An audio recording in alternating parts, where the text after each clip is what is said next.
12 ज्योतिर्लिंगों का दर्शन करने के लिए सबसे प्रथम दर्शन केदारनाथ का किया जाता है, क्योंकि यह उत्तर भारत में उत्तराखंड में हिमालय पर्वत के पास स्थित है। इसकी शुरुआत आप हरिद्वार, ऋषिकेश या देहरादून से कर सकते हैं और वहां से आपको 165 किलोमीटर और ऋषिकेश से 150 किलोमीटर की दूरी तय करके जाना होगा रुद्रप्रयाग। और रुद्रप्रयाग वह स्थान है जहां से बद्रीनाथ जी और केदारनाथ जी का रास्ता अलग अलग होता है। फिर वहां से हम लोग प्रारंभ करते हैं केदारनाथ की ओर रुद्रप्रयाग, और यहाँ पर अलकनंदा और मंदाकिनी नदी का संगम होता है।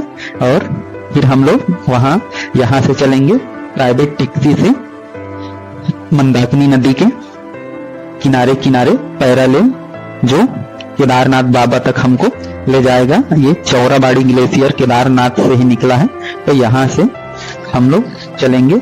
आप सीधा बस या टैक्सी लेकर हरिद्वार, देहरादून और ऋषिकेश से आ सकते हैं, जिसका किराया लगभग 1000 है। यदि प्राइवेट टैक्सी करते हैं तो 5000 के आसपास में वो आ जाता है। और यहाँ हम लोग पहुंचते हैं रात को सीतापुर पार्किंग, और यहाँ से 1 किलोमीटर पैदल चलकर हम लोग आते हैं सोनप्रयाग। और सोनप्रयाग में अपने टिकट जो ऑनलाइन बुकिंग हुए रहता है यात्रा के लिए, आपको भी कराना जरूरी है। वहां से चेकिंग कराकर हम लोग बढ़ते हैं गौरी कुंड की ओर, और गौरी कुंड में ही रात को पहुंचकर यहाँ भोजन लेकर और यही रात्रि विश्राम करते हैं। तो ये जगह सबसे बेटर है, रात्रि विश्राम आप यहीं कीजिए। और यहाँ से फिर आप लंगर ये में खाना खा सकते हैं, या फिर भोजनालय में रेस्ट हाउस में लेकर। और यहाँ से फिर सुबह उठकर हम लोग चलते हैं केदारनाथ ट्रेकिंग पर। और यहाँ सभी चीज का रेट लिखा हुआ है, घोड़े, खच्चर, पालकी। और ये तप तक कुंड का स्थान है जो कुछ दिन पहले हुआ करता था, लेकिन आज उसका हाल आप देख सकते हैं। ये मंदाकिनी नदी का रौद्र रूप, जो सारे मलबा से ये पूरी तरीके से बंद हो गया है। ये लेफ्ट साइड में जेंट्स नहाते थे, राइट साइड में महिलाएं, लेकिन आज ये पूरी तरीके से मलबों में तब्दील हो गया है। अब अगले साल कहीं ये बने। फिर हम दर्शन करते हैं माँ गौरा देवी का, और माँ गौरा देवी का दर्शन करके ही माँ बाबा केदारनाथ यात्रा की ट्रेकिंग की शुरुआत करते हैं। और चलते हैं हम लोग ट्रेकिंग पर। और यहाँ पर आप घोड़े, खच्चर, पालकी ले सकते हैं। यदि घोड़े पर जाते हैं तो उसका जो एक तरफ का जाने का किराया है वो लगभग 3000 रुपया, और वापसी का लगभग है 2200, 3200 ऐसे करके दोनों साइड का 5400 रुपया। और यदि आप पालकी जाते हैं तो उसमें आपको 6 से 10,000 रुपए का पड़ेगा। तो यहाँ से शुरुआत होता है, देख सकते हैं पहाड़ियों के बीच और बगल में बहता हुआ माँ मंदाकिनी, ये केदार बाबा का गेट। और यहाँ आपको जगह जगह ऐसे करके झरने आपको दिखाई देंगे, जहां से आपको सावधानी पूर्वक चलना होगा। आप घोड़े पर भी जा सकते हैं, लेकिन यहाँ पर थोड़ा फिटनेस की आपको आवश्यकता होता है, रास्ते फिसलन भरा होता है, तो थोड़ा सावधानी पूर्वक। और ये जो केन है वो आपको लेना जरूरी है। और यहाँ से झरने रास्ते में है, और अभी बरसात का मौसम, यहाँ कभी भी मौसम खराब हो भी सकता है, तो यहाँ पर आपको थोड़ा सा ध्यान पूर्वक चलना है। यहाँ से देखिए केदारनाथ 14 किलोमीटर लिखा हुआ है। ये खूबसूरत पहाड़ियां जो बर्फ से ढकी हुई है, वहीं से माँ मंदाकिनी नदी का उद्गम हुआ है ग्लेशियर से ही, चौराबासा के ग्लेशियर से। और यहाँ देखिए लंबी कतारें।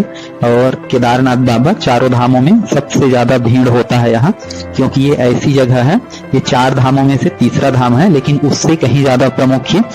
जो भारत के 12 ज्योतिर्लिंग है उसमें से ये हमारा 5वां ज्योतिर्लिंग है। तो और यहाँ पर लोग ज्योतिर्लिंग के रूप में ज्यादा जानते हैं, तो 4 धामों की अपेक्षा ये केदारनाथ में सबसे ज्यादा भीड़ रहता है। श्रद्धालु भी सबसे ज्यादा आते हैं। ये भैरव मंदिर चिरबासा, यहाँ पर ये देख सकते हैं चिरबासा भैरवनाथ का मंदिर, रास्ते में ही इसका दर्शन करते चलते हैं कि चारों धामों में प्रायः ये भैरवनाथ जी मौजूद है, और इनको द्वारपाल माना जाता है चारों धामों का। आगे हम देख सकते हैं रोड कैसा है, झरने बिल्कुल खूबसूरत, रोड पथरीला है। और यहाँ आगे देखिए लोग कैसे चल रहे हैं, पालकी में सवार होके भी यहाँ आए तो अपने साथ जरूर एक अच्छा सा जैकेट रेनकोट और छत्ता जरूर लेकर आएं, क्योंकि यहाँ का मौसम हमेशा बदलते रहता है। ये फर्स्ट पड़ाव है जंगल चट्टी, जो वहां से गौरी कुंड से लगभग 3 से 4 किलोमीटर के आसपास है। तो यहाँ पर आप विश्राम कर सकते हैं और यहाँ से उसके बाद कुछ देर यहाँ ठहरिए और उसके बाद यहाँ से फिर से आगे ट्रेकिंग में चलिए। तो यहाँ देख सकते हैं ये जगह जो अभी बरसात हुआ था, जिसमें गौरी कुंड वगैरह का तप्त कुंड बहा था या दब गया था, तो यहाँ पर भी उसका ये देख सकते हैं कि कैसे बह गया है रास्ता। यहाँ बिल्कुल से इसको काट के बनाया गया। ये जैसे देखिए झरने बिल्कुल खूबसूरत, हर जगह आपको झरने मिलेंगे यहाँ, क्योंकि ये पहाड़ पर है और पहाड़ी रास्ते ही हैं जो सभी जो है वो झरने मां मंदाकिनी में आकर समाहित होती है। तो यहाँ पर जैसे देखिए बिल्कुल कितना ज्यादा रास्ता खराब हो गया है। तो यहाँ जब तक कंक्रीट का रोड नहीं बन जाता और कुछ सुरक्षा नहीं हो जाता, तो ये बरसात में ऐसा होना आम बात है। यहाँ पर देख सकते हैं कीचड़ कितना ज्यादा है, और क्योंकि यहाँ पर पानी कभी भी गिरते रहता है, झरने का पानी आते रहता है, तो सीलन होता है। तो बहुत जगह आपको ऐसे मिलेंगे गीला। और यहाँ पर देखिए ये रास्ता, यहाँ पर शेड भी बना है। आप यदि ठहरना चाहते हैं कुछ देर तो, और यदि सुबह 6 बजे से आप यात्रा करें तो ज्यादा बेटर है। यहाँ से देखिए ये मंदाकिनी नदी कितनी गहराई में बह रहा है, दोनों तरफ पहाड़ और बीच में मंदाकिनी। ये है रामबाड़ा का एरिया, रामबाड़ा ब्रिज। और यहाँ से ये देखिए कि यहाँ पर पहले पुल हुआ करता था जो पूरा बह गया है। अब ये अगले यात्रा खुलने तक लगभग कहीं हो जाए रेडी। और रामबाड़ा वो जगह है जो 2013 के सैलाब में पूरी तरीके से नष्ट हो गया है, उसका कोई भी नामो निशान नहीं बचा। जितने भी घर द्वार सभी चीजें नष्ट हो गया। ये झरने देखिए, ये भी रास्ता को पूरी तरीके से तोड़ दिया है।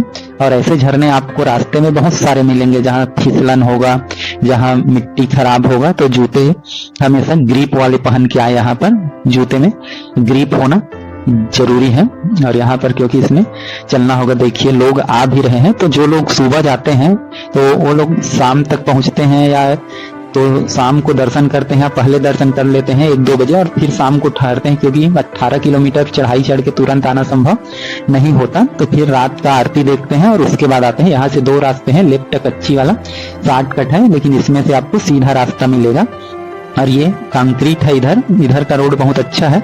और अब यहाँ से सबसे अच्छी बात यह है कि मंदिर यहाँ से लगभग 2 किलोमीटर के आसपास है। ये हेलीकॉप्टर देख सकते हैं जा रहा है।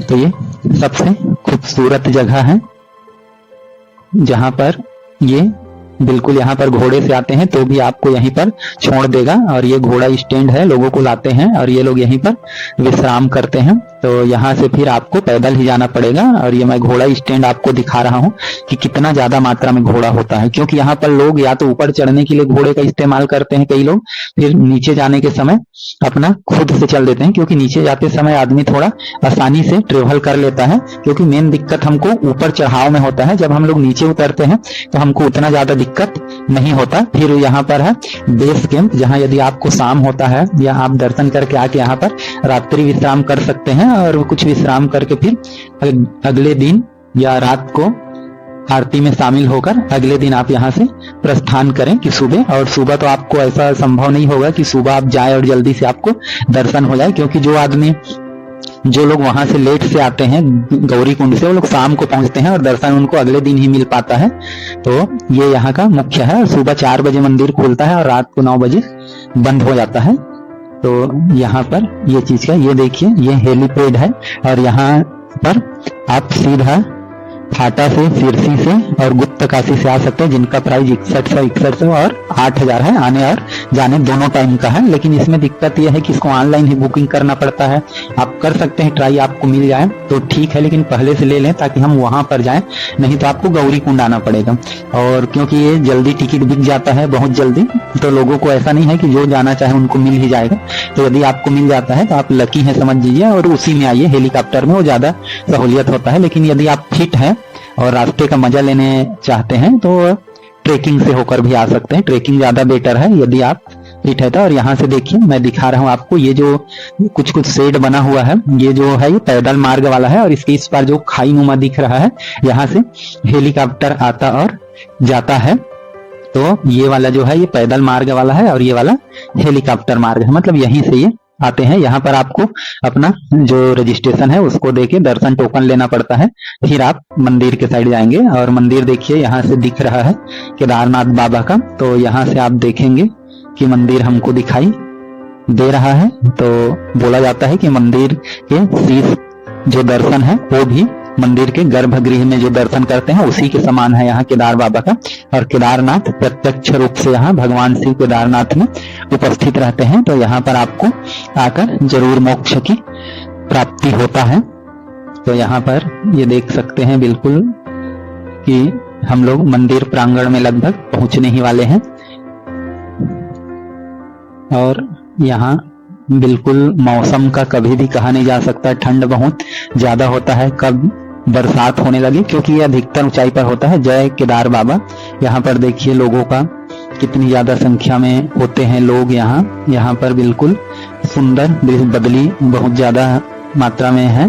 और यहाँ से लाइन लगने के लिए जाते हैं, जो अभी कंस्ट्रक्शन कार्य चल रहा है। आगे जाकर ये यहीं से आपको लाइन लगना पड़ेगा और बाहर वगैरह आपको लाइन लगने की जरूरत नहीं होगा, तब हमको बहुत ज्यादा सहूलियत हो जाएगा। यहाँ अभी जैसे बाहर में भी लाइन लगना पड़ता है, तो ये बहुत अच्छा निर्माण कार्य चल रहा है। यहाँ सारी चीज का सुविधाएं रहेगा, बीच बीच में मेडिकल का और बाथरूम का, मतलब हर चीज यहाँ पर, शौचालय हर जगह उपस्थित होगा।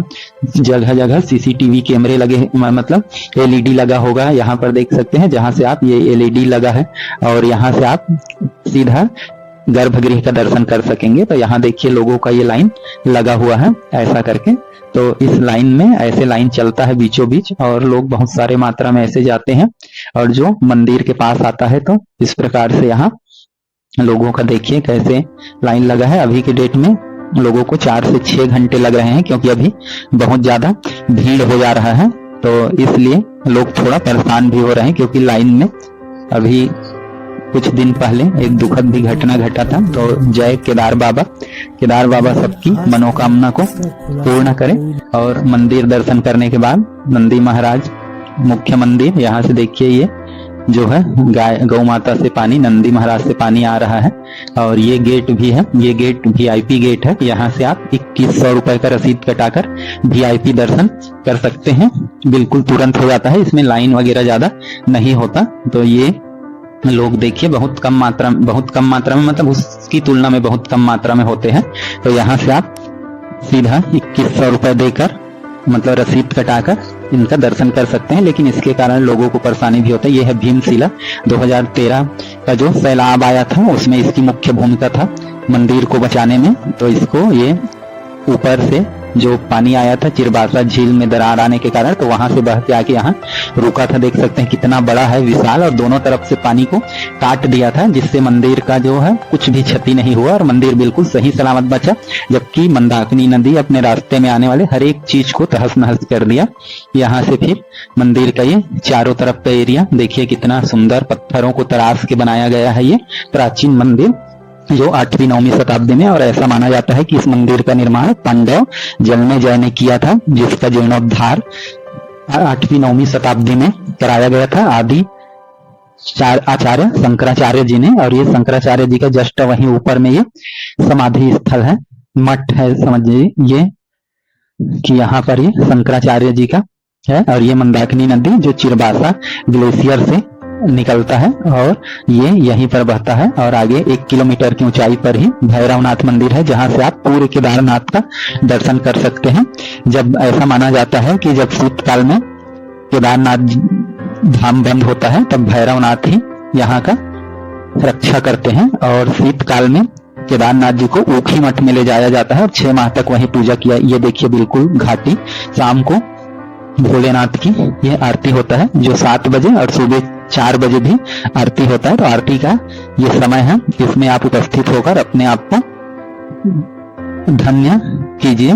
तो जरूर इसमें आपको शामिल होना चाहिए। प्रायः लोग शामिल होते हैं, तभी यहाँ का भीड़ देख सकते हैं कि इस समय कितनी अधिक मात्रा में होते हैं श्रद्धालु।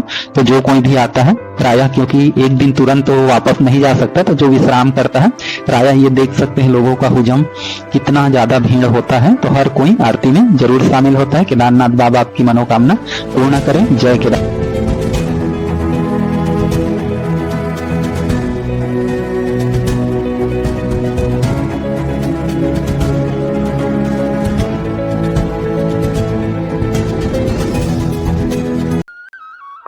12 ज्योतिर्लिंगों में से 7वां ज्योतिर्लिंग काशी विश्वनाथ जी स्थित है वाराणसी में। यहाँ तक आप भारत के किसी भी राज्य से ट्रेन से आ सकते हैं, जहां 2 रेलवे स्टेशन है, एक वाराणसी जंक्शन और एक Varanasi city junction. Varanasi junction को कैंट भी बोला जाता है।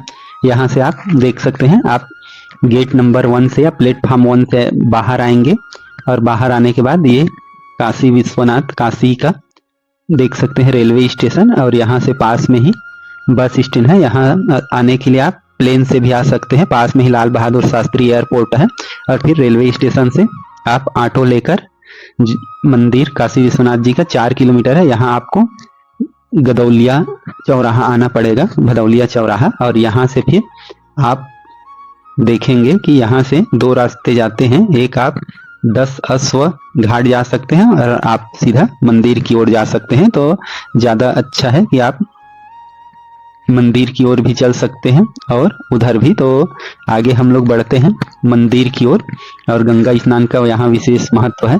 तो यहाँ पर आपको मुख्य टिकट घर पड़ेगा, यहाँ से ही आपको रास्ते से ही ये काशी विश्वनाथ का कलश दर्शन भी हो जाएगा। ये गेट नंबर 4 है और इसमें मुख्य रूप से 4 गेट है। ये गेट नंबर 4 है। गेट नंबर 1, 2, 3, 4 और एक है पीछे गंगा तरफ से गेट नंबर 1 ही, जिसे गंगा द्वार भी बोला जाता है, जो गंगा नदी से पास में है। गंगा माँ से हम वहां से स्नान करके आते हैं।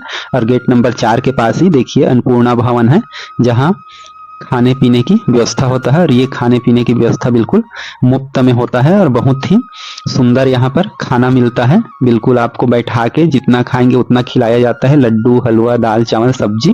फिर आप वहां से खाना वगैरह खा के फिर आ सकते हैं मंदिर परिसर की ओर, या मंदिर परिसर से वहां जा सकते हैं। अब यहाँ से हम जैसे आगे बढ़ते हैं तो यहाँ पर हमको देखिए मिलेगा मणि कड़ी का द्वार। यहाँ लिखा हुआ है ये गंगा माँ अपने मगर में सवार। और फिर हम लोग आगे और जाते हैं तो यहाँ पर आपको मिलेगा गेट नंबर 3। और यहाँ पर आपको एक चीज का याद रखना है, जो यहाँ पर गेट है, गेट नंबर 2, 3 और 4, ये छोटे छोटे टिकट काउंटर बने हुए हैं, जहाँ से आप कई चीजों का टिकट ले सकते हैं। दुर्लभ दर्शन केंद्र भी है यहाँ, सुगम आरती का, दर्शन का, ये सबका ये गेट नंबर 3 है। तो यहाँ से भी आप अंदर जा सकते हैं, लेकिन कोई भी गेट से आप गेट नंबर 1 के अलावा जिस भी गेट से आप अंदर जाएंगे, आपको उसी गेट के पास ही आपको अपना सामान जमा करना पड़ेगा। वहां पर लाकर है, आपको फ्री में सुविधा मिलेगा, वहां कोई भी चीज का दिक्कत नहीं है, ना तो कोई चीज का मूल्य लिया जाता, आपको अपना सामान वहां पर जमा करना होता है। तो सभी में लेकिन आप मोबाइल ले जा सकते हैं गेट नंबर केवल 1 से। और ये इसका मुख्य टिकट काउंटर होता है। जगह जगह छोटे टिकट काउंटर लगे हैं, लेकिन ये सभी का मुख्य टिकट काउंटर होता है। यहाँ से आप हर चीज का, अभिषेक का और दुर्लभ दर्शन केंद्र का, पूजा का, आरती का, सभी चीजों का टिकट आप यहाँ से आसानी से करा सकते हैं। तो ये मुख्य टिकट घर है काशी विश्वनाथ जी का। और बाकी छोटे छोटे जो काउंटर है वो आपको कई जगह मिलेंगे।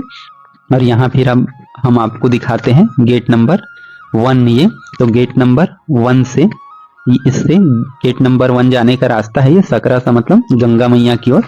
तो जो गंगा द्वार है उसी को गेट नंबर 1 बोला जाता है। यहाँ से आप काशी विश्वनाथ जी का कलश दर्शन कर सकते हैं गंगा घाट जाते समय ही, स्वर्ण में देखिए। और ये गंगा घाट जाने का रास्ता है, बिल्कुल सकरा सा है, और लेकिन एरो लगा हुआ है आपको जाने के लिए, उनका एरो का निशान है, और उसको फॉलो करते हुए आप जा सकते हैं। ये है गेट नंबर। यहाँ से देखिए, यहीं से फिर हमको वापस आना है, सामने मंदिर है और इधर गंगा घाट है। तो सबसे पहले यहाँ पर देखिए, ये नीचे है गंगा घाट, यहाँ से सेल्फी पॉइंट समझ लीजिए, या यहाँ से आप गंगा माँ का नज़ारा देख सकते हैं। पानी अभी बहुत ज़्यादा है, तो नावों का संचालन नहीं होता, लगभग 2 से ढाई महीने, 2 महीने के आसपास। तो और ये पशुपतिनाथ का मंदिर जो काशी विश्वनाथ के प्रांगण में ही है। पशुपतिनाथ भी नेपाल में स्थित है और यह भी एक ज्योतिर्लिंग में आता है, तो इसलिए इस ज्योतिर्लिंग के पास, काशी विश्वनाथ के पास ये भी स्थित है। और यहाँ से देखिए अभी नाव खड़े हुए हैं, ये गंगा घाट है, ये गंगा द्वार है। यहाँ से ये देखिए आगे 80 घाट है आगे में, और 10 अश्व घाट है इसके बाद, और इधर पर ये मणिकर्णिका घाट है। यहाँ पर माना जाता है कि जो भी यहाँ खत्म होता है, मरता है, उनको जलाने से उनको मोक्ष की प्राप्ति होता है। यहाँ पर 2 मंदिर है, इसमें वहां को लोगों को जो भी खत्म होता है उनको जलाया जाता है। और यहाँ चीता की अग्नि बोला जाता है कि कभी भी खत्म नहीं होता, मतलब यहाँ पर चीता हमेशा जलते रहता है। ये देखिए यहाँ पर लिखा हुआ है मणिकर्णिका घाट, और यहाँ पर देखेंगे लकड़ी के चट्टे लगे रहते हैं। ये देखिए लकड़ी का चट्टा लगा हुआ है, मतलब हर समय यहाँ पर चीता जलते रहता है, और आदमी का यही है। और यहाँ से दूर से भी आप देख सकते हैं नाव अभी बंद है, छोटे नावों का संचालन बंद होता है, लेकिन जो क्रूज है, जो बड़े नाव है, उससे आप घूम सकते हैं, वो हमेशा चलते रहता है। प्राय 80 घाट से और नमो घाट से इसका संचालन होते रहता है। वो देख सकते हैं, वो क्रूज जो है वो चल रहा है।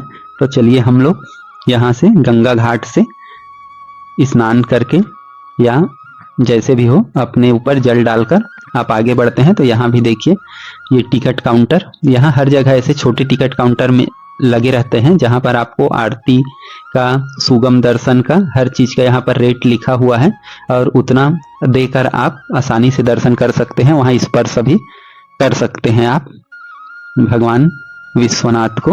इनको विश्वेश्वर भी शिवलिंग बोला जाता है, विश्वेश्वर ज्योतिर्लिंग भी नाम दिया जाए। यहाँ देखिए, यहाँ जैसे हम आते हैं तो यहाँ भी देखिए, यहाँ पर आप मोबाइल उपयोग कर सकते हैं प्रांगण में, लेकिन आपको यहाँ पर फिर जाते समय आपको अपने सारे सामान यहीं पर जमा करना होगा। तो ये चीज का आपको ध्यान रखना है, मतलब मोबाइल वगैरह अंदर ले जाना बिल्कुल ही मनाही है। प्रायः सभी ज्योतिर्लिंगों में इस प्रकार से है कि हम मोबाइल का उपयोग नहीं कर सकते। तो जो भी ज्योतिर्लिंग का दर्शन है आप ऐसे लाइन में लग के ही आप स्वयं ही आके कर सकते हैं। लेकिन हम आपको भगवान काशी विश्वनाथ जी का, यहाँ पर देखिए कि कई सारी, ये गेट नंबर 1 है, यहाँ से आप आ सकते हैं सीधे गेट से, मेन गेट से। हम लोग जो आए हैं वो गंगा घाट जाने वाला गेट था। यहाँ से देखिए लाइन लग के हम भगवान काशी विश्वनाथ जी का दर्शन करते हैं, और यहाँ से लाइन से आपको, उसके पहले यहाँ सब सामान आपको अंदर जमा करना पड़ेगा, मोबाइल अलाउ नहीं है। और यहाँ भी देखिए ये है, इसमें थोड़ा समय लगता है कि लाइन लगना पड़ेगा आपको। और यहाँ पर ये देखिए सारे जो बोर्ड लगे हुए हैं CCTV के माध्यम से आप दर्शन कर सकते हैं काशी विश्वनाथ जी का। और ये काशी विश्वनाथ जी का आप दर्शन कर सकते हैं। जय काशी विश्वनाथ, आप सबकी मनोकामना पूर्ण करें। और यहीं पर स्थित है शंकराचार्य जी का भी मूर्ति है, और क्योंकि इन्होंने ही सारे ज्योतिर्लिंगों का स्थापना करवाया था, और भी जो प्रमुख धार्मिक स्थल है इसका निर्माण जो है वो हिल्या होलकर ने कराया था, इसलिए उनका भी है। यहाँ पर भगवान कार्तिकेय का है, बहुत सारे देवी देवताओं का भी यहाँ पर मंदिर है, मूर्ति है। और इधर से होकर हम लोग चलेंगे नेपाली पशुपति मंदिर का, ये नीचे से होकर यहाँ से आपको जाना पड़ेगा, इसका रास्ता है। तो पशुपतिनाथ मंदिर ये भी एक ज्योतिर्लिंग है, जानते ही हैं, इसके लिए भी मैं एक वीडियो बनाया हूँ, तो उसमें आप दर्शन कर सकते हैं। और यहाँ भी उसका प्रतिरूप बना हुआ है, और यही मंदिर मंदसौर में भी है सेम प्रतिरूप में। तो इसका निर्माण खुद नेपाल के सम्राट ने किया है, वहाँ नरेश ने, और ऐसा करके ये आप दर्शन कर सकते हैं भगवान पशुपति नाथ जी का। और इसका संरक्षण भी, इसमें कोई कंक्रीट का उपयोग नहीं किया गया है, नेपाल के नरेश ने खुद बनवाए। इसका संरक्षण और देखभाल भी वहीं कैसे होता है। चलिए अब हम लोग आपको ले चलते हैं 80 घाट।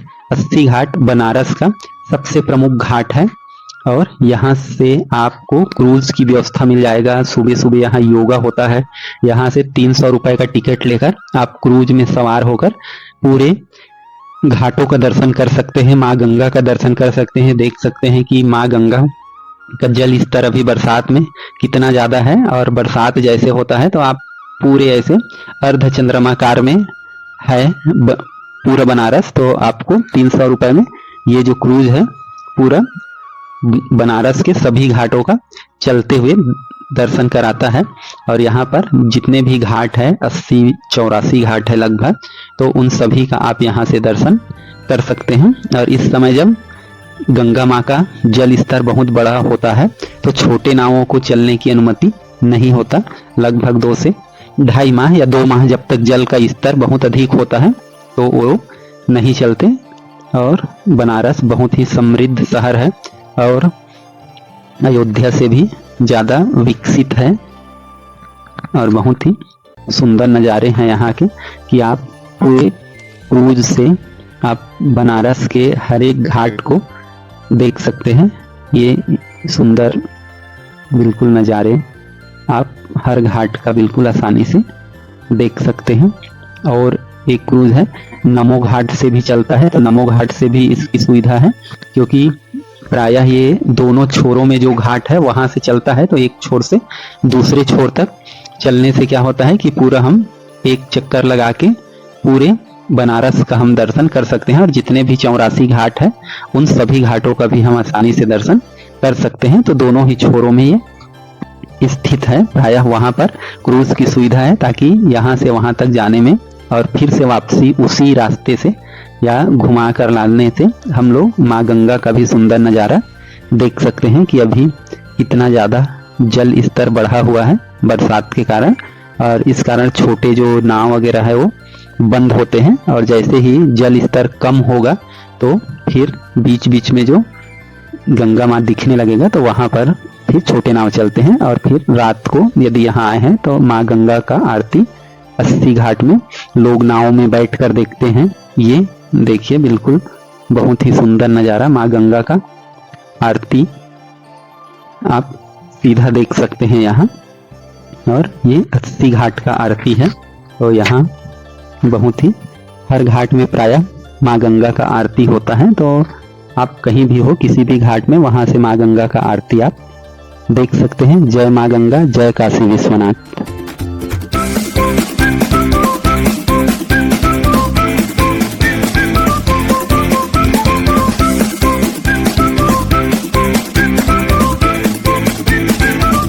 बारह ज्योतिर्लिंगों में से 9वां ज्योतिर्लिंग बाबा बैजनाथ धाम, जिसको बैद्यनाथ धाम भी बोलते हैं, ये एकमात्र ऐसा ज्योतिर्लिंग है जहां पर माँ शक्ति भी विराजमान है और यह एक शक्तिपीठ भी है।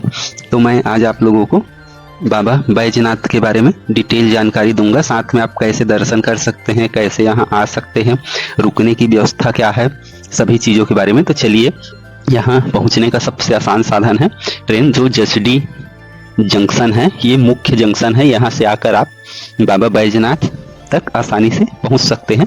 इसके अलावा आप मुख्य स्टेशन से भी, जो देवघर है, ये झारखंड में स्थित है, यहाँ भी आप आ सकते हैं। लेकिन जसडी का कनेक्टिविटी ज़्यादा ठीक है, तो आप जहाँ से भी आ सकते हैं। देवघर से यहाँ प्लेन की भी सुविधा है, एयरपोर्ट है और एयरपोर्ट से मंदिर की दूरी मात्र 12 किलोमीटर है, तो यहाँ से भी आप आसानी से आ सकते हैं। तो इसके बाद हम लोग बात करते हैं यहाँ रुकने का व्यवस्था। तो यहाँ जैसे आप पहुँच गए तो जैसे रुकने के लिए टावर चौक चौराहा आपको आना पड़ेगा और यहाँ से बस स्टैंड मंदिर बिल्कुल पास में है। तो यहाँ से आप बिल्कुल आसानी से जैसे कोई भी रूम लेंगे तो यहाँ अच्छे से अच्छे रूम भी मिल सकता है आपको 1000 के आसपास। और यदि आप ऊपर लेंगे तो आपको अपने एबिलिटी के हिसाब से आप जितना एसी रूम वगैरह ले सकते हैं। लेकिन टावर चौक बेस्ट जगह है कि आप वहाँ आइए और स्टे कीजिए। और कई ऐसे धर्मशाला भी है, यदि आपका बजट लो है या कम है तो वहाँ पर आप 300 रुपये पर हेड में भी आप ले सकते हैं। तो चलिए हम लोग फिर चलते हैं बाबा बैजनाथ के दर्शन के लिए। यहाँ भीड़ बहुत ज़्यादा होता है और यहाँ से आप जहाँ भी रुके हैं वहाँ से मात्र 10 रुपये ऑटो करके आप आ सकते हैं। यहाँ देखिए दोनों तरफ बिल्कुल फूलों का और सामानों का लगा हुआ है। यहाँ से फिर आप पुल से ये चढ़ के आप बिल्कुल आसानी से जनरल लाइन से आप बाबा बैजनाथ का दर्शन कर सकते हैं। और ये थोड़ा लंबा लगता है, साथ में यहाँ पर जो पेड है, मतलब एक हिसाब से VIP टिकट या शीघ्र दर्शन बोला जाता है, वहाँ से भी आप 250 रुपये का टिकट कटा के कर सकते हैं। इसमें भी आपको टाइम लगता ही है कुछ ना कुछ, और बाबा दर्शन की आप बैजनाथ का दर्शन कर सकते हैं।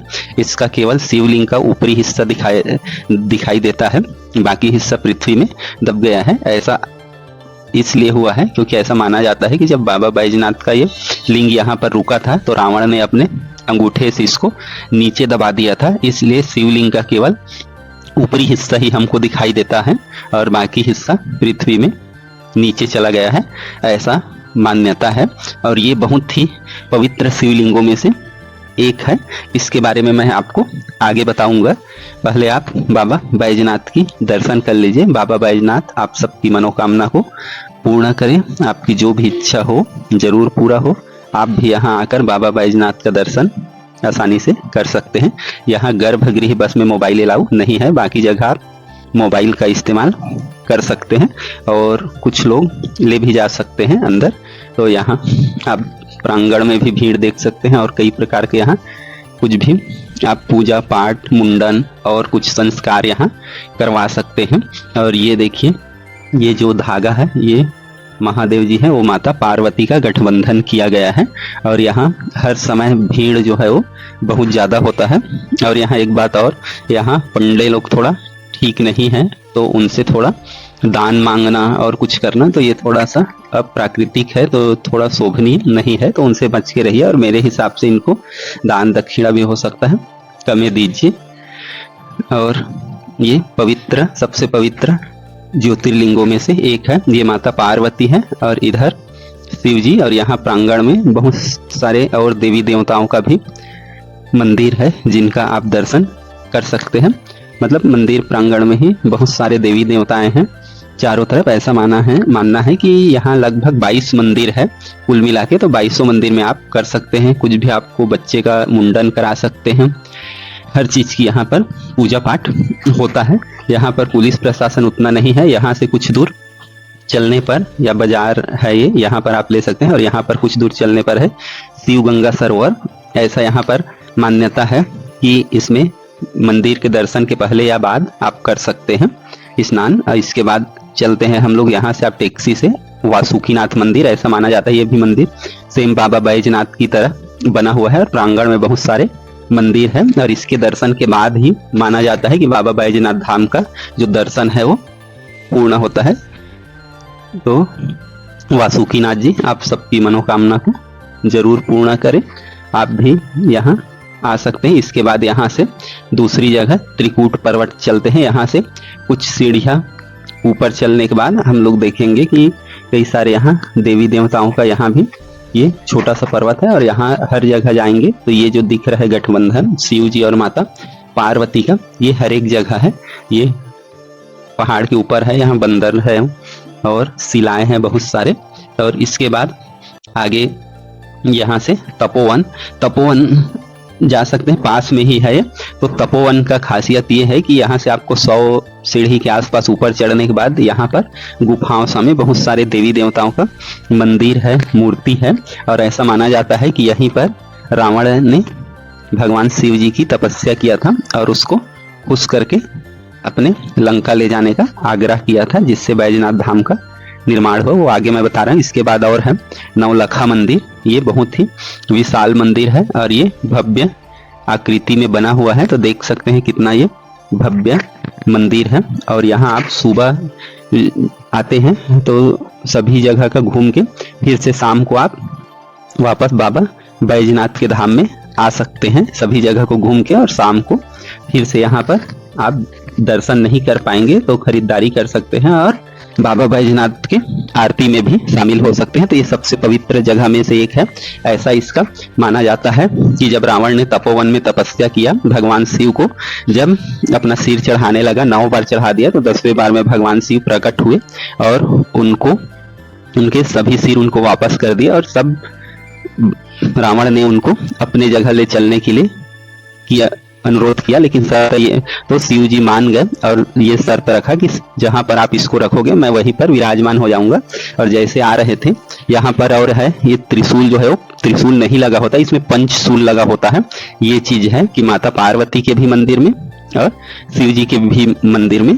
तो यहाँ पर उसको लघु शंका लगी और एक दूसरे आदमी को पकड़ाने के कारण जब वह नीचे रख दिया तो महादेव यहीं पर विराजमान हो गए। और ये जो गठबंधन है महाशिवरात्रि को फिर से किया जाता है, कलश को उतारा जाता है। ये सारे गठबंधन खोल के महाशिवरात्रि के दिन ये गठबंधन फिर से लगाया जाता है। तो ये शाम को 7 बजे बाबा बैजनाथ जी का आरती होता है। तो आप यदि एक दिन का स्टे का प्लान बनाते हैं तो शाम को जरूर बाबा बैजनाथ के आरती में शामिल होके अपने आप को धन्य कीजिए। और ये दृश्य आपको बहुत ही संतुष्टि प्रदान करेगा, आपको खुशी प्रदान करेगा कि आप बाबा बैजनाथ धाम की आरती में शामिल हुए। बाबा बैजनाथ धाम आप सबकी मनोकामना पूर्ण करें। जय बाबा बैजनाथ। हेलो दोस्तों, हम लोग आ रहे हैं उज्जैन महाकालेश्वर धाम और आप देख सकते हैं उज्जैन हम लोग पहुंचने वाले हैं। हमारा ट्रेन है बिलासपुर से इंदौर के लिए 34। तो उज्जैन शहर हम लोगों का आगमन हो रहा है। सुबह लगभग 10 बज से अधिक बज गए हैं और ये उज्जैन शहर है और स्टेशन जस्ट हमारा आने ही वाला है, बिल्कुल नज़दीक है। उज्जैन स्टेशन में उज्जैन जंक्शन है, तो वहाँ पहुँचने के लिए ये हम लोग पहुँच गए स्टेशन। सभी लोग अपना अपना बैग उठाए हुए हम लोग स्टेशन से बाहर के लिए चलते हैं। स्टेशन वैसे साफ सुथरा है। फिर हम लोग सीढ़ी से आगे बढ़ते हैं, एग्जिट लेते हैं स्टेशन से, बाहर जा रहे हैं सभी लोग।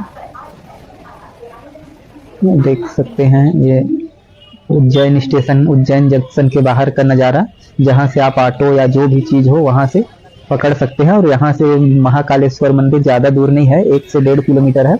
लेकिन उसके पहले हमको रूम देखना है। ये उज्जैन स्टेशन के पास का रास्ता जो सिटी की ओर जाता है और ये उज्जैन स्टेशन भी सिटी के अंदर में है।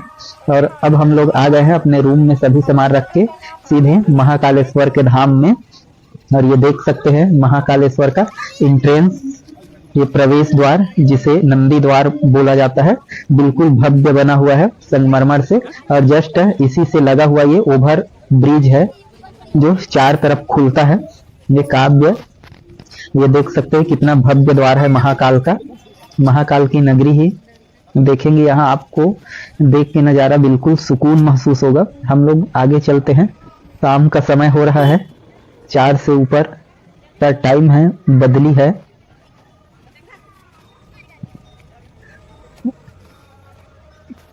और देख सकते हैं कि हर जो पोल्स है या स्तंभ है ये सब संगमरमर से बिल्कुल बना हुआ है।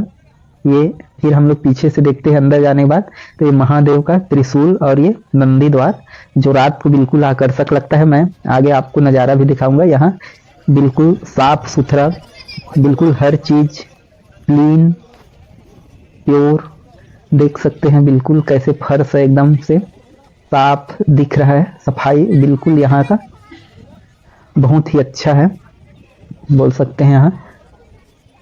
और ये महादेव जी और ये तालाब सा जिसमें फव्वारे वगैरह लगे हैं, शिव जी हैं।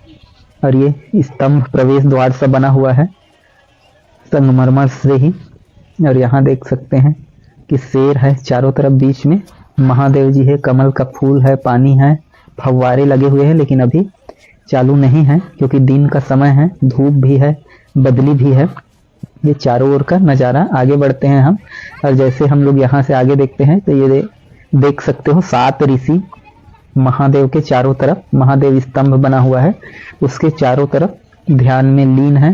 ये 7 सप्त ऋषियों से ऐसा मान सकते हैं कि मानते हैं, मतलब ये बनाया ही गया है सप्त ऋषियों के लिए। तो यहाँ ये स्तंभ है, उसके चारों ओर 7 ऋषि हैं, ये 7 ऋषि।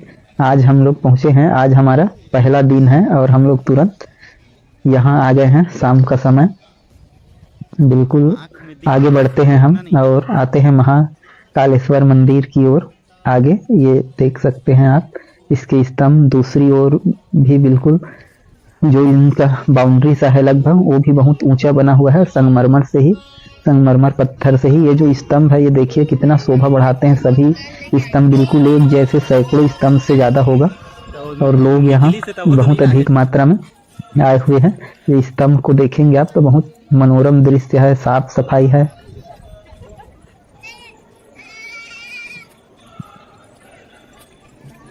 आगे और बढ़ते हैं हम लोग। इसमें देखिए नक्काशी बना हुआ है, आगे ये ऐसे चढ़ के प्लेटफार्म बना हुआ है। आगे हम लोग जाते हैं तो ऐसे बीच बीच में ये प्लेटफार्म बना हुआ है जहां आप खड़े होके और इधर का व्यू देख सकते हैं। जो यहाँ में मानसरोवर तालाब है, बहुत बड़ा है, जो इसमें अभी देख सकते हैं ये पानी नहीं है क्योंकि अभी पानी नहीं गिरा है, तो ये तालाब थोड़ा सूखा सा है लेकिन बहुत बड़ा है। और ये देखेंगे इसके उस छोर में फिर रोड है, ये बहुत बड़ा है, जहां तक मंदिर प्रांगण है वहां तक। और ये फिर से हम नीचे उतरने का, तो बीच बीच में ये प्लेटफार्म बना हुआ है कि आप यहाँ आके व्यू देख सकते हैं। फिर से हम लोग नीचे चलते हैं मेन राहों पर जहाँ से ये सब लोग आगे जाते हैं। और ये सामने साइड का जो दीवार है वो देख रहे हैं आप, और ये स्तंभ देखिए बिल्कुल मनोरम लाइन से कैसे सुंदर लग रहा है। यहाँ जी शिव जी जा रहे हैं अपने नंदी में सवार होके। यहाँ हर चीज शिव जी के हर जगह का विशेष प्रतिमा बना हुआ है, ये देख सकते हैं उसका विकराल रूप। और ये बहुत सारे सिरों हाथों से और पूरे संसार को उठाए हुए यहाँ पर महादेव जी सागर मंथन में जो विष निकलता है उसका विषपान करते हुए महादेव। आगे हम लोग देखते हैं ये विशाल कॉम्प्लेक्स है। और आगे बढ़ते हैं हम लोग, तो यहाँ देखिए पानी पीने के लिए बिल्कुल बेहतरीन सुविधा है। आरओ का पानी है, एक साथ जितने सारे लोग पानी पी सकते हैं, बिल्कुल ठंडा पानी यहाँ। तो यहाँ कोई भीड़ नहीं होता क्योंकि इतना सारा पानी का व्यवस्था है कि जितने लोग 30 लोग 50 लोग भर सकते हैं और आरओ का पानी मिलता है हमको। आगे बढ़ते हैं, यहाँ से हम लोग मंदिर के और पास आ गए। मंदिर बना हुआ है भारत माता का मंदिर, जिसका उद्घाटन प्रधानमंत्री नरेंद्र मोदी करने आए थे। और ये महाकालेश्वर अतिथि निवास है, ये बहुत विशाल बना हुआ है। और भारत माता मंदिर के जस्ट बगल में ये स्थित है, देख सकते हैं बिल्कुल बहुत सुंदर साफ स्वच्छ। ये ऐसे ऐसे गाड़ी भी है यहाँ पर।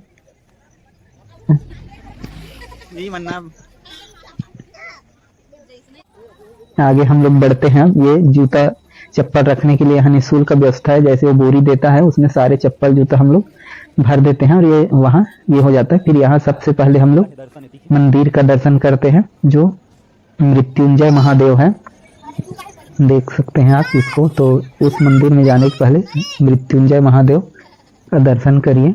इसके बाद आगे हम लोग बढ़ते हैं, तो आगे यहाँ से मंदिर का प्रांगण शुरू होता है, मतलब और यहाँ जैसे प्रवेश करते हैं तो यहाँ देखिए आपका मोबाइल, यहाँ मोबाइल लाकर बना हुआ है, लोगों से सभी मोबाइल रखवा लिया जाता है। मोबाइल लाकर है, मोबाइल जमा करवा लेते हैं। यहाँ प्रवेश वर्जित है मोबाइल लेके जाना, और लाइन में लग के आपको यहाँ जमा करना पड़ता है। बिल्कुल सुरक्षित है मोबाइल। आगे और फिर हम लोग दर्शन करके आते हैं, आपको भी दर्शन कराते हैं महाकाल का। ये देख सकते हैं हर जगह ऐसे स्क्रीन लगा हुआ है, उससे आप आसानी से दर्शन कर सकते हैं महादेव का हर समय। और यहाँ पर मोबाइल अंदर में वही व्यवस्था है कि कम से कम 3 से 5 काउंटर है जिसमें मोबाइल जमा करवाया जाता है, और अंदर में आपको मोबाइल नहीं ले जा सकते। फिर हम लोग आते हैं तो ये नंदी द्वार और ये अन्य क्षेत्र, 2 ओर का रास्ता है। यहाँ से भी देख सकते हैं बाहर ये स्क्रीन बहुत दूर तक दिखता है। यहाँ भी महादेव का दर्शन कर सकते हैं। महाकाल का श्रृंगार हो रहा है, आरती होने वाला है।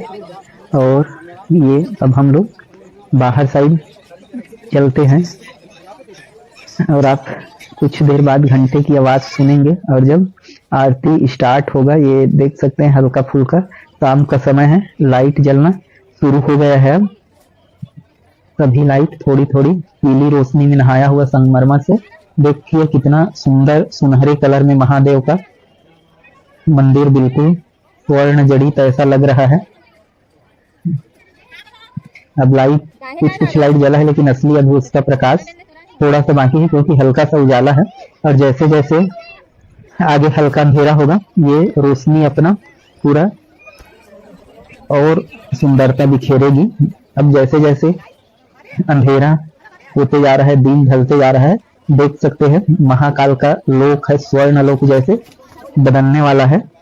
और देख रहे हैं बिल्कुल जो ये है लाइट ऐसा लगा है, ये जो संगमरमर से बना स्तंभ या जो भी चीजें हैं वो जैसे ऐसे लगने लगेगा कि जैसे ये स्वर्ण से बना हुआ हो। बिल्कुल सुंदर नजारा होगा। आसमान में थोड़े थोड़े बादल हैं, लोग अभी भी आते जा रहे हैं। क्योंकि अभी कुछ देर में ये देखिए लाइट कैसे सुनहरा कलर में परिवर्तित हो रहा है। ये लाइट जलने से बहुत ही मनोरम दृश्य है। ये लाइट देखिए, अब आकाश थोड़ा गहरा नीला होने वाला है। कुछ देर में फिर इनका जो रूप है वो काला हो जाएगा। लाइट लगभग जल चुका है, लेकिन इसका जो प्रभाव है वो पूरी तरीके से अभी नहीं हुआ है। आरती का समय है। ये भगवान शिव जी, माता पार्वती, ये भी, और यहाँ भी माँ काली, ये शिव जी राक्षसों का वध करते हुए देखिए अब, और सोने जैसा चमकने लगा हमारा महाकाल का मंदिर। संगमरमर से बना हुआ देख सकते हैं। ये सामने बाहर का ये दीवार है, ये अब देखिए बिल्कुल सुनहरे कलर में बदल गया। जो भी स्तंभ है पूरे हर तरफ ऐसे लगेगा कि सोने से सजा हुआ है, सोना से बना हुआ है। दूर से देखेंगे तो बिल्कुल सुनहरा रोशनी है। ये देख सकते हैं आप कैसे दिख रहा है। ये जो सप्त ऋषियों का बीच का स्तंभ है, कैसे इसका कलर बदल गया। आगे और आते जाते हैं तो अब देखिए लाइट का जो प्रभाव है वो कैसे दिखने लगा। और ये देखिए बिल्कुल सुनहरा महाकाल का स्वर्ण लोक बोल सकते हैं आप इसको। नंदी द्वार का नजारा देखिए, ये महादेव का त्रिशूल, महादेव का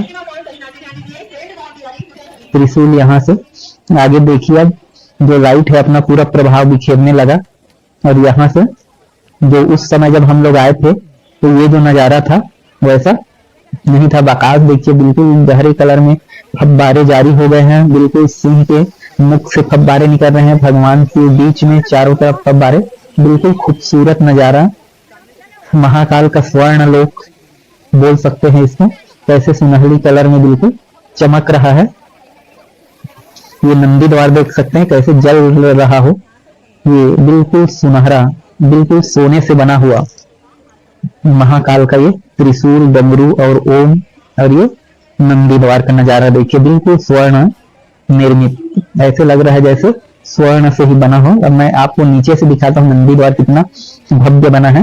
ये हम जस्ट नंदी द्वार के नीचे है। ये देख सकते हैं कितना ऊंचा है और कितना भव्य और बेहतरीन बना हुआ है। ये लाइट लगा है इसमें। और जैसे इसके हम लोग, ये बाहरी प्रांगण है जहाँ गणेश जी विराजमान है। ये उसका बाहरी दीवार है जहाँ पर ये लिखा हुआ है। और ये ओवर ब्रिज है और गणेश जी सबसे शुरू में विराजमान है। तो पहले दिन हमारा महाकाल का दर्शन बहुत अच्छा रहा। यदि आपको महाकाल का दर्शन ये पसंद आया हो तो जरूर इसे वीडियो को लाइक करें। और आगे और भी महाकाल का दर्शन करने के लिए मेरे चैनल को सब्सक्राइब करें। ये नंदी द्वार भव्य प्रवेश द्वार। और इसके बाद फिर मिलेंगे कल के भ्रमण में उज्जैन में ही। तब तक के लिए धन्यवाद। महाकाल आप सबकी मनोकामना पूर्ण करें।